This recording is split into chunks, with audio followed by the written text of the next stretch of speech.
তার আগে আমার চ্যানেলটা সাবস্ক্রাইব করে একটা লাইক দিয়ে দিবেন। তো এর জন্য আপনাদেরকে প্রথমে ইনস্টাগ্রাম ব্রাউজারটা ওপেন করতে হবে।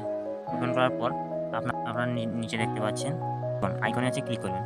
আইকনে ক্লিক করার পর এখানে 3টা লাইন দেখতে পাবেন। 3টা লাইন দেখতে পাওয়ার পর এই যে 3টা লাইনে ক্লিক করবেন। ক্লিক করার পর আমাদেরকে ক্লিক করতে হবে অ্যাকাউন্ট সেন্টার। অ্যাকাউন্ট সেন্টারে তোমাদেরকে ক্লিক করতে হবে। অ্যাকাউন্ট সেন্টারে ক্লিক করার পর একটু নিচের দিকে আসবেন। তারপর তোমাদেরকে ক্লিক করতে হবে পাসওয়ার্ড অ্যান্ড সিকিউরিটি, এখানে ক্লিক করতে হবে। এখানে ক্লিক করবেন। ক্লিক করার পর ক্লিক করতে হবে আপনাদেরকে চেঞ্জ পাসওয়ার্ড অপশানটায়। চেঞ্জ পাসওয়ার্ড অপশানে ক্লিক করতে হবে। এখানে ক্লিক করার পর আপনাকে ক্লিক করতে হবে এখানে ইনস্টাগ্রাম। তো আপনারা এর মধ্যে যে কোনো একটাও করতে পারেন। তো আপনাদের যেটা ইচ্ছে ক্লিক করার পর এখানে আপনাদেরকে দিতে হবে কারেন্ট পাসওয়ার্ড, মানে আপনাদের যে আগে যে পাসওয়ার্ড সেটা দিতে হবে এবং এখানে নতুন যে পাসওয়ার্ড দিতে হবে। তারপরে এখানে সেই নতুন পাসওয়ার্ডটা আরেকবার দিতে হবে।